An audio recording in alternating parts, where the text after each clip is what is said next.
Hit that. Got it. Hey everyone, welcome to the Jane Hamill podcast. This is the place for entrepreneurs who have a physical product and you want to sell more of it. Today I have a guest. I'm super excited. Angie from Bobo Designs. Hi, Angie. Hi. Thanks so much for having me. I'm thrilled, honored, all the things. All the things. So you guys, if you're listening on the podcast, this is also a video episode. And if you could see Angie's background right now, it's like, I want to move in next door to Angie. I want to be Angie, actually, because it's just so fun. All right, you guys. So I'm just going to dive right in because I have a crazy day in a good way. So tell us, Angie, who are you and what do you do? Well, so I'm Angie Chua, and I'm the founder, heart and soul of Bobo Design Studio. And I design and create wanderlust inspired stationery and travel accessories. I'm also a hand lettering artist and illustrator. So I do a lot of licensed work with other brands.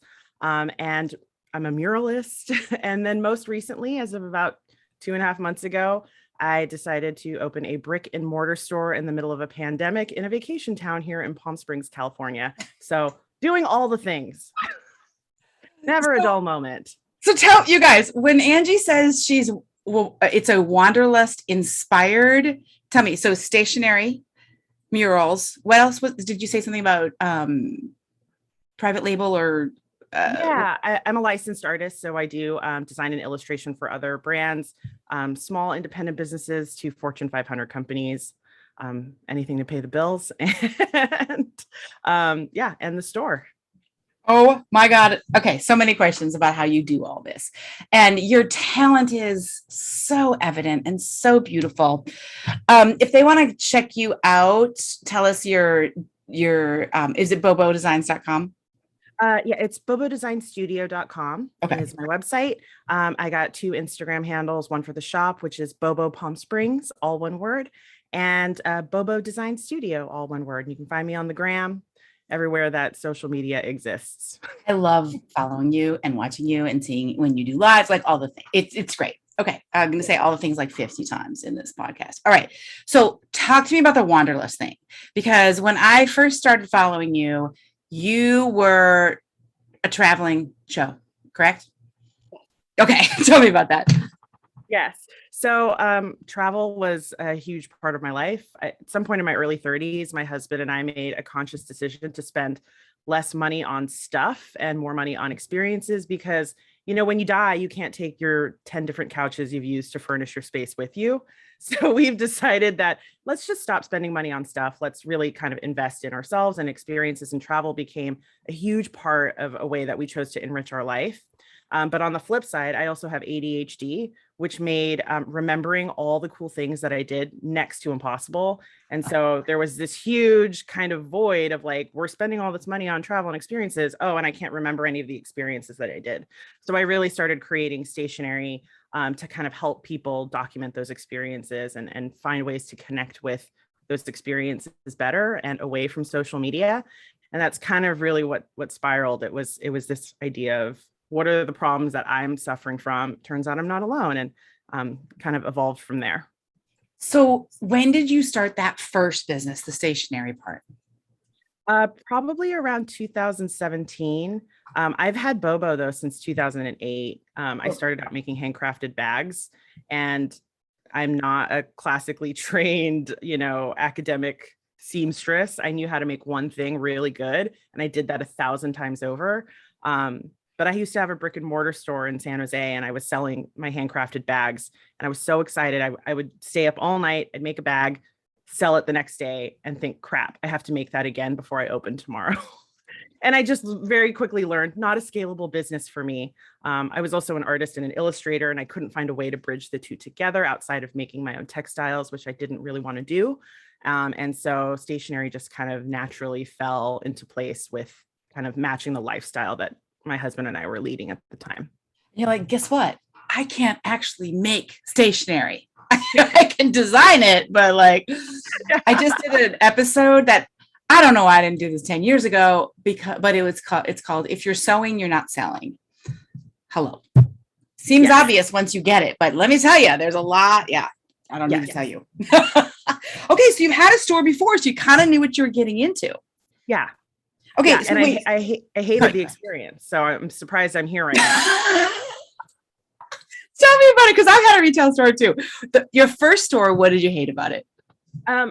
I shouldn't say I hated it. It was probably the most work I'd ever done in my entire life. It was so emotionally draining.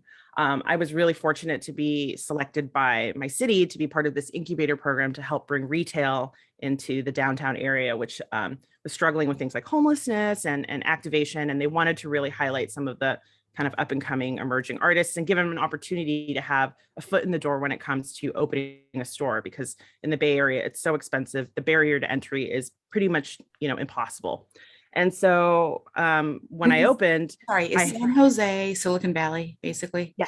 Okay. Yeah. So it's just incredible to hear there's homelessness in this, and there's also it's wow. Okay. The wealth inequality in the Bay Area is unlike anything else you've ever seen. So it's a tough place to be. There's a big grind and there's a lot of pressure. And to be an artist in that community, a lot of my friends were like, "You're going to quit your job to be an artist?" And I was like, "I think I'm going to see how it goes." Like totally crazy and impulsive. And it kind of worked out. So I'm fortunate for that. But opening that brick and mortar store was hard. I had to be open 60 hours a week. 60 hours a week. That package came with some strings. Yeah. Yeah. Wow. Shit. And I didn't know what I was doing then. And it was when I left that experience, I said, I'm so glad I did it, because it made me realize I never want to open a brick and mortar. Yeah. a lot of challenges came with it. Financial challenges, operational, scale, all those things kind of came into play. But we can talk a little bit more about that in my next. Yeah. So, okay. So did you guys then quit, leave San Francisco and just travel in a silver bullet for a while? We didn't do a ton of traveling, but with so we live in an Airstream full time. Okay. And that's just more of our home base, but we do a lot of traveling in a smaller trailer, which we've dubbed our Weiner-bago, because we got 2 wiener dogs. And then, we've done the abroad travel as well. And most of that is just a way for me to reconnect to, my passions and create product. Just from the experiences that I was seeing abroad. But we eventually relocated here to Palm Springs, which is in Southern California, out in the desert, beautiful desert, about 2.5 hours away from LA. And we're here now mainly because of my husband's job. And so I ended up starting this store pretty impulsively as a way for me to have something for myself out here. Interesting. Okay, so you're doing all the travel, you're running the stationery business. How did you get customers in the beginning, like online people? That is a huge undertaking that even to this day, I'm still trying to figure out how to do that. I've been very fortunate to have developed a really great community. And I think community is really what's the leading factor in building a successful business, because with a brand, you have to find, and you talk about this all the time, what differentiates you from everyone else. And it has to come from a really authentic and organic place. You can't just say I do things differently because of my customer service or because I make things that are handmade. You really have to find something that connects with your audience. And a lot of times that means being present. And so I feel like a lot of the community has really stuck with me because of me and the products that I create for them. And so over time, that community starts to grow a little bit more. And they're really the core focus of why I'm so successful. So finding ways to continually nurture them through email, content, offerings, product, and then just being available for them. So are you extroverted, would you say? I'm an extroverted introvert. I can show up when I need to, but then when everything's off, I am in the shower with the clothes on crying and thinking about sensory deprivation experience. Yes. Well, I think the true definition is, where do you get your energy from? So if you get your energy from being more alone, that's probably introverted. But I think truthfully, I'm the same. When I'm doing a talk or I go to a party, I am on for 90 minutes. And then I'll be the first one to leave. Be I'm out. Okay. So how did you to walk me through so it wasn't necessarily laptop lifestyle nomadic. high class homeless, I like to say, like my Yeah. a couple of my friends do. It wasn't necessarily that so much as you were living in an Airstream because you wanted to have less stuff and less. Yeah. And was that in San Jose or where was it? Yeah. In San Jose and also here in Palm Springs. Okay, got it.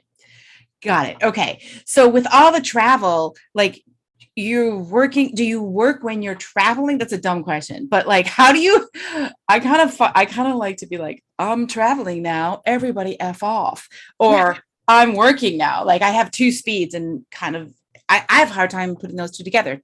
Give us some tips. Yeah, I think I want to have some great helpful answer like balance is so important. But I am the biggest hot mess you will ever meet. I am everywhere except here, like mentally everywhere else. And um I don't know if in terms of running the business while traveling and while, not being in a dedicated space, Yeah. it's really tricky. I have a studio, so a lot of my kind of work stuff is kept at the studio, and I had a fulfillment schedule. But if I knew I was going to be gone for 2.5 weeks, I would either, kind of set that expectation early on, or I would take the things that I know will do really well, that are small that I can bring with me, and really just heavily promote those items so I can continue working and fulfilling on the road. But it's oftentimes just hopefully they can wait, or maybe I've done all this planning and sometimes I go on vacation and not a dime is sold. Like this assumption that there's sales every day and that it's this constant is I think also kind of an illusion. I don't know, maybe that's just me and I'm kind of sharing too much, but Never. sometimes plan for the masses to come and they don't. And sometimes you travel and you hope that it'll be quiet and things, start to pick up and you just kind of have to roll with the dice and manage those expectations. But you guys, listen to what Angie just said. What you said just now is brilliant. You had a studio and a fulfillment schedule was the first brilliant effing thing. Then you also said, I would promote and bring with me only certain things. I think a lot of entrepreneurs, we just think, well, whatever sells, sells. Like that's the best seller because it's the best seller, but it's not. Like you have a lot of control over, if you don't want to sell that, you could actually put it to the back of your site or take it off or not feature it. Like you could only feature the high margin items. Like what? Crazy stuff. Okay. So when you had a studio and a fulfillment schedule, what does that mean exactly? That meant that I set boundaries for myself, that I'm not, packing things every day, trying to get things out, have clear messaging when people order, but that means I only fulfill 3 days a week or 2 days a week. And Yeah. so it was great for my own sanity, and just my overall cleanliness, because when I'm packing orders or when I'm processing, it's just a shanty town of envelopes and boxes everywhere, which is not a very healthy thing to do when you're constantly consumed in all of these little mini operational tasks. And what that gave me was freedom on the other days to focus on other things. So set those Yeah, boundaries as mental best as space. possible. Sorry, go ahead. Oh, just setting those boundaries as best as possible. And so for somebody who's like, well, I have to ship it the day. I mean, like that's something I think you ease into as an entrepreneur. I think you got your hand slapped when you had your store with the whole like sewing every night, doing everything for the customer, and you finally set some boundaries. What made you do that? Like, why not just, oh, somebody ordered, I have to ship it right away? I think it's part of it is just ensuring that mentally I'm present in the Yes. business as best as possible, because it's so easy to get pulled in a billion other directions. And then when I'm pulled in a billion other directions, which is kind of the norm, that's where things fall through the cracks, that's where mistakes happen. And so I found when I was trying to fulfill every day, kind of the weight of that impeded on my ability to be like detail oriented. And so I was sending wrong items to the wrong people. Like I just wasn't in the headspace because everything just always felt so rushed. Yes, everything So feels urgent. Yeah. yeah. And I wanted to get in the habit of, reminding myself, don't compete with Amazon, don't compete with, I'm also not a huge fan of the Etsy model. I always telling my friends to, really invest in their own site. And, I'm seeing Etsy do a lot of that too, like offer free shipping, all this kind of stuff, and seeing some of my friends struggle through that, and helping them build those boundaries for themselves. It's just so, so important. You only have so much time. That's the one finite resource as a business owner is time. And if you can't find any little instance to give back to yourself, you will burn out if you haven't already. I mean, we're all burned out. So there's no business that people love that much that won't make them insane if you don't do it right. Like, I remember when I had like one of my first son was a little guy, and I was like, oh my God, he's asleep. And my friend said to me, there's no baby who's that gorgeous whose mother wasn't thrilled to see him asleep. And I was like, oh, that, yes. Oh yeah. It's like, we all need a break from all the things. So tell me, what is it about the Etsy model that you don't like and you don't recommend? My big I could probably hop on this for like an hour, but I've never actually done Etsy, so I don't know. And it can be amazing in many ways. So what is it that you're like, hey, no? I mean, it's a great marketplace for people who are not sure if their product is going to be viable. They're testing it out. It's a hobby, but just like any other platform that you don't own, Instagram, Facebook, even Amazon, if you sell on Amazon, you don't own that. And there's engineers constantly on the back end, A/B testing, changing things up. And if you have a good week, you have no idea that the next week can completely tank due to an algorithm. And then the other part is you're now pitted up against your competitors, because if someone's Googling stickers or Googling, baby onesie, you're now put up against everyone else on that same platform who makes the same thing that you do. So it's tough for people who are in really saturated markets, jewelers, candle makers, all that kind of stuff. And on top of that, I can guarantee you anyone who buys something that's showing it off is not going, I got this from this vendor. They're saying, I got it on Etsy. And so you've already depleted all of your brand recognition there. Famous story with Kim Kardashian. She was caught wearing a bag. On People magazine, everyone's like, where did you get that bag? And she said Etsy. And the person who made that bag basically lost out on millions of dollars of sales. And by the time that thing came out, everyone else, was knocking off that bag, putting it on Etsy. So, take ownership of what you can. You put all that work into it. You should own it. Put it on your own site. Really invest. I really never looked at it like that. That is so brilliant. And the thing is, it's like all the stuff that you have that you said in the beginning, you can't do it on Etsy. Like, why would I buy? It's sort of a race for price, like, yes, your brand into a commodity. Yeah, it really is, because you don't have the relationship. You can't give them, hey, I'll also send you this when you do this. You can't love up on them in other ways that'll set you apart via Etsy. So, oh my God, so good. So, okay, so then let's talk about, so the old Facebooks and Instagram, right? It went down, whatever, like a week ago. You have a really nice following Instagram. It seems like you spend a lot of time there, not in a bad way, but like you're invested in it.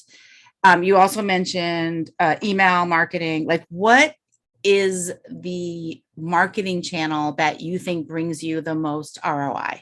And by that, I mean sales. Email for sure. I did not know what you were going to say, and I'm so glad you said that.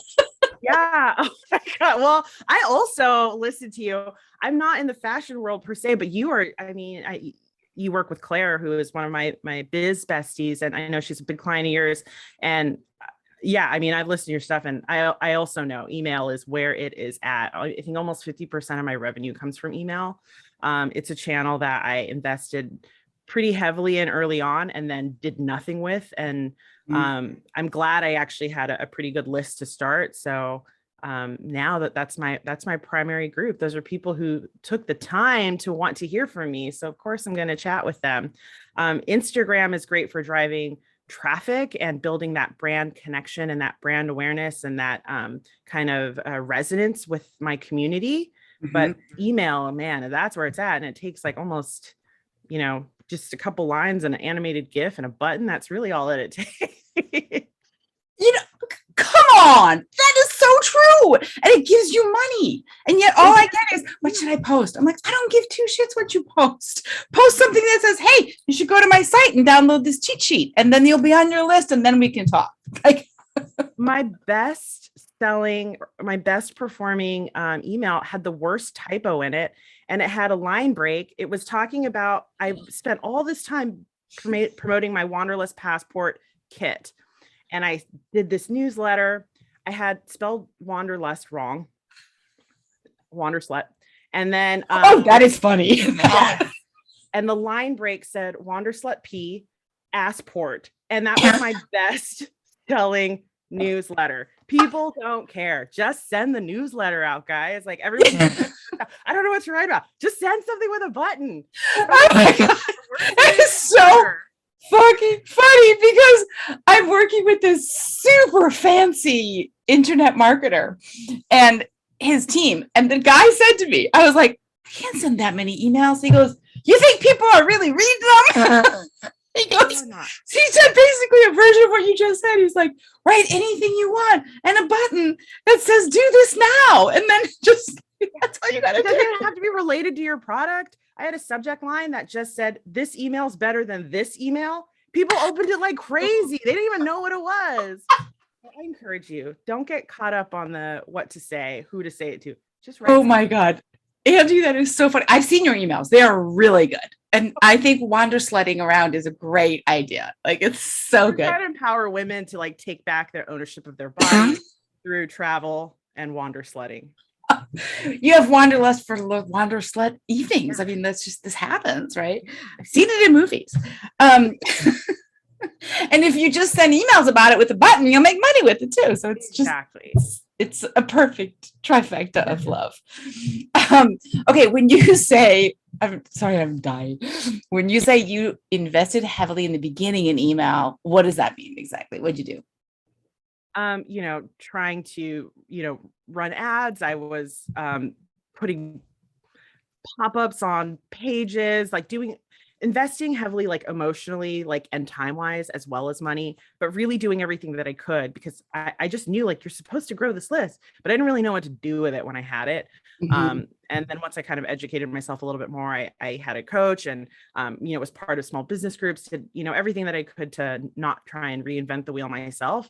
I really understood the value of having those core people who want to hear from you and finding ways to connect with them. And so, I tried to do as much as I could early on without really any kind of path as to what I was going to do. I mean, isn't that like 90% of what we do? We're like, I'm going to do this because I'm supposed to do it. And then, now I'm doing it. Mm-hmm. Now I'm still doing it. Yeah. So tell me this, did so list building for people with a physical product, sometimes they are like, well, I can't do what you do. It's different, blah, blah, blah. It's not different, but I mean, it's different, but it's not. Did you mostly do like a discount? Did you have a freebie download or a quiz or anything to offer to build the list? I begrudgingly put a 10% on a pop-up on my site, which does decent. I'm not a huge fan of discounts. Mm-hmm. I will almost never do a discount just because I don't want to devalue my work. I don't want to force people to wait for a discount to purchase from me. And so I've never been a discount person. I've tried a few different lead magnets, from free downloads to discounts to kind of more flowery language about what they would get out of being part of my Bobo posse, as I like to call it. I never really like to call it a newsletter. I feel like who wants another newsletter? So I, invite them to come and join my Bobo posse, where they can get tips and tricks. So I've tried a few different things. At the end of the day, I feel like just providing value has always been the most important thing.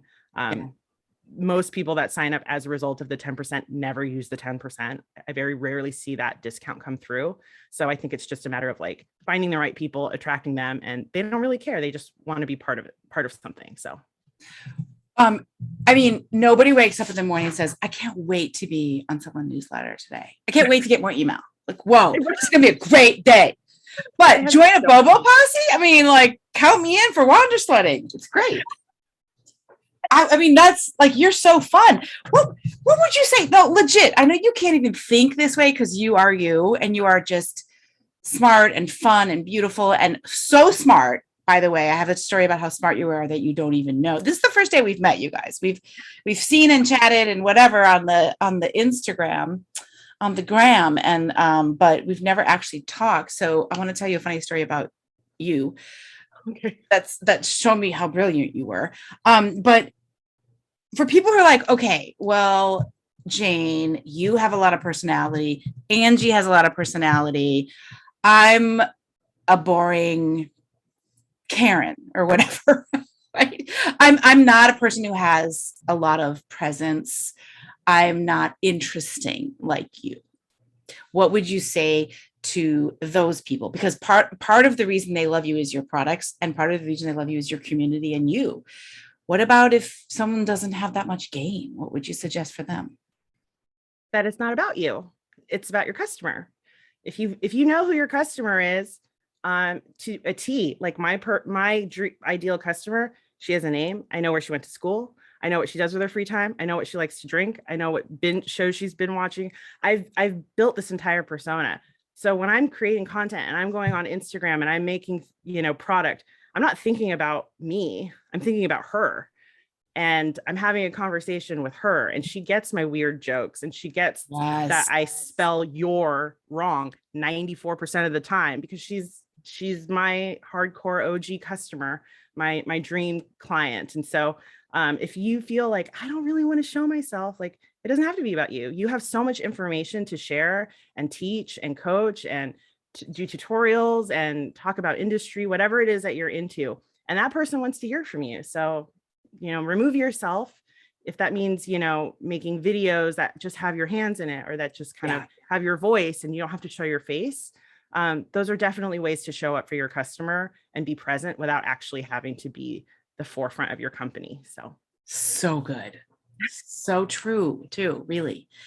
Okay. So your husband gets a job in Palm Springs and you're like, oh, hell, I'm going to be living in Palm Springs. What made you go back into the retail brick and mortar? Well, Insanity. No. Momentary Yeah. blip.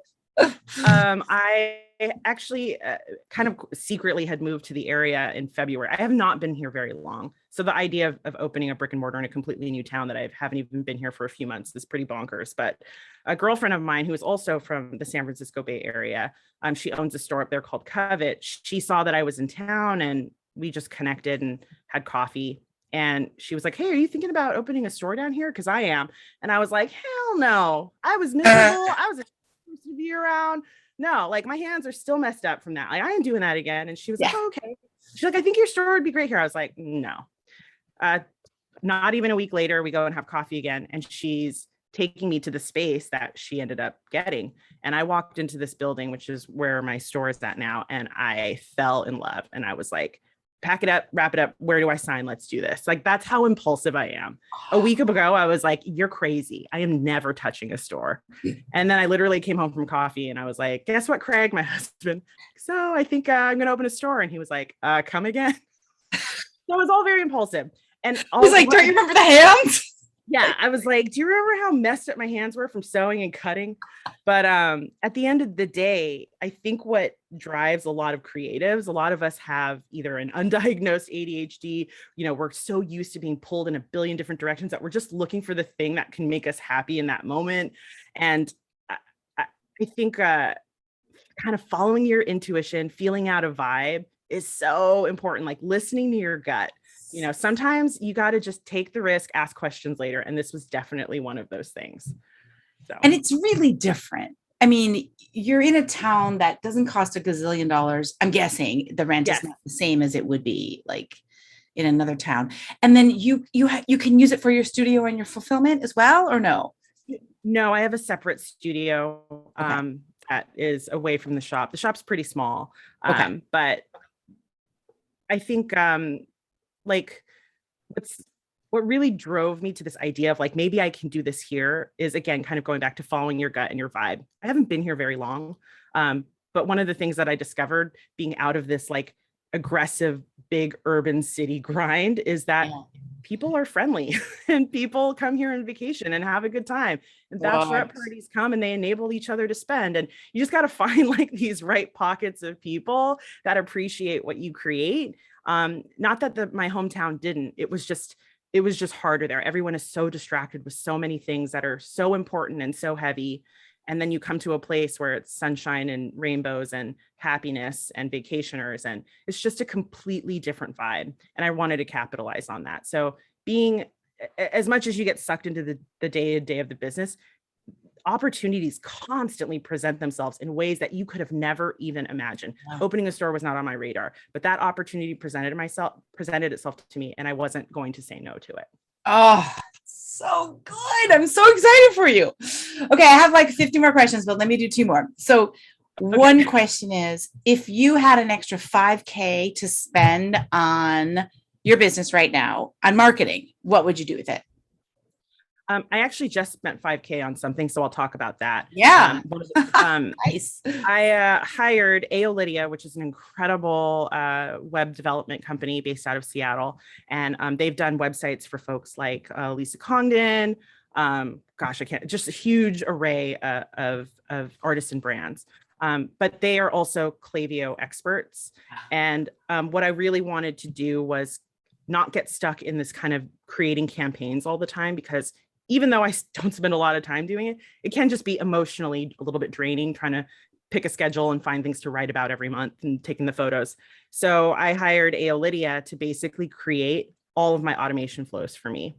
And it has been a lifesaver. So they have torn apart my entire Klaviyo subscription list to figure out every segment you can possibly imagine. And we created flows together, custom templates, the best $4,500 I have ever spent. And that'll come back to you in a month. Like, yeah, like I don't even have to do anything. It's all automated. So you guys, if you don't know what she's talking about, Klaviyo is the email marketing ESP, email service provider. It's like Constant Contact or MailChimp, but it's like a Tesla. It's a rocket ship, and every other email service provider is like a Hyundai, basically, next to Klaviyo. If you ask me, it's like, can I get like a scooter or can I go to the moon? Okay, I'll take Klaviyo. Okay. And then automation flows, that's like abandoned cart, welcome sequence. What am I missing? Your birthday emails, first purchase anniversary. You can go by zip code. If I have workshops in town, I can go by browse abandonment. Even let's say someone looked at a wanderlust passport, but they didn't buy it. I can come back to them later and just promote messaging about how great the wanderlust passport is. They don't even have to know that I know that they looked at it. So there's just so much in terms of capability. I can segment based off of purchase volume. That way I have a VIP group of people who have spent more than $1,000 with me. So there's just so many different ways that you can cut that data that I had no idea and create automated flows for each of them. I even have post-purchase flows. So let's say someone buys a notebook from me, I can then give them tips and tricks on how to use that notebook while pushing other complementary products like pens and stickers. And I literally just wake up and it's like cha-ching. So I talk about like there's days where you don't make anything. And those days are tough, but when you have an automated flow, like things literally just sell themselves and you don't have to do anything except sip coffee and watch Bravo. I do not think you're going to have many days where you're not going to sell anything. I think those days are over, sister. I have a client who she picked out her top people who've bought 5 things from her in the past, whatever time. Okay. There were 16 people. She sent them an email saying she wanted to know which product was going to sell. She was between silver and gold, let's say. Okay. So she sent out to the 16 people, hey, these are available for pre-order, because she could do that. Go get them now, blah, blah, blah. She then texted 8 people, 8. Okay. $1,500 later. Like it took her literally 4, like each text was individual, because she was like, I'm going to choose this person, but it was so, and now she knows exactly what to order for her launch. She was like, I was going to order the opposite thing that they bought. And it was just so easy to find. Who are my hardcore people? Oh, it was the people who bought 5 things and they bought this thing that relates to what was new. So it was just, it was just like a corn maze, like the perfect corn maze where all of it comes together and you get the pumpkin at the end. It was just so great. Okay. And then the last question is, let's say, this is your life. This is your business. 2 years from now, fast forward yourself 2 years. What do you want to be doing? Ooh, I'm not even thinking in those time increments, which is Yeah. probably not a good thing. So But you just had your launch party at your I store. So just had I've only been open for this location for about 2.5 months, but opening a store in a pandemic kind of changes the way that you kind of forecast. It's very difficult to yeah. forecast for a new venture like this. So I started with a pretty low commitment. My landlord was amazing and let me just take the space for a year. But in Yes. 2 years, I mean, I hope to be growing this little baddie into something bigger. A big focus of mine is stocking products from artisans who are women of color owned businesses, queer owned businesses, folks that have traditionally had a hard time getting into some of these bigger, larger, more predominant stores like your paper sources of the world, mainly because of the type of content that they create and the types of products they create. They're sometimes not shelf friendly to middle America or wherever for a more mainstream audience. So I really like to focus on bringing those voices to life as a person of color. And in the person of color in the kind of travel industry, like there are not people that look like me out there. And so remembering that I want to give back as much as I can for the opportunities that I've had to create for myself. So as long as I can do that and keep lifting up others, like I'll be happy as a clam. So good. Angie, I just love you. You are just such an amazing human. I feel like my life is better because I know you. And now I actually know you, even though I felt like I knew you already. Okay, so if somebody wants to find you and support you and, get in the posse, where should they go?